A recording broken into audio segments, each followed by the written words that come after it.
So sometimes we have an excessive need to be me. Like we make our faults as if they're actually virtues. For example, you know what? I'm so analytical. I need to make sure every I is dotted, all the analysis is correct and has been rechecked and rechecked. And that's why it's taken me longer to get this job done, right? So we can use our faults, our inability to be on time, as a virtue. Look at how good I'm doing. I'm making sure there's no mistake. However, missing a deadline, perhaps a presentation, and being ready to look good for a major presentation could be a disaster, couldn't it? So having the excuse of, well, that's just the way I am, I really look at detail, or, you know what, I just can't deal with letting Sally know how badly she did that because it doesn't make me feel good as a person to do that. And so I can't do that. And I like everybody to belong and feel included.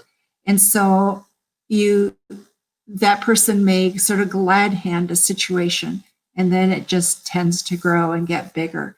So using something that's a fault of yours as an excuse, as a virtue, is one of those roadblocks that people have put in their way and keeps them from getting to those top positions. So think of that when you're looking at your own behaviors.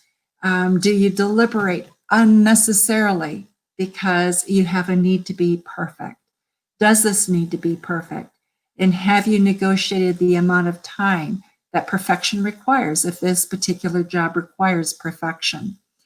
If you are into analytics and you want to look at all of the data, is that what this job required? Or is that your need to be able to put your arms fully around it, but it wasn't necessary for this particular situation, right? So take a look at, when do you have to be too much of who you are? So keeping the team and keeping the project from getting done in a timely and a good fashion, in a way that honors the people that are involved. So think about that today and have a wonderful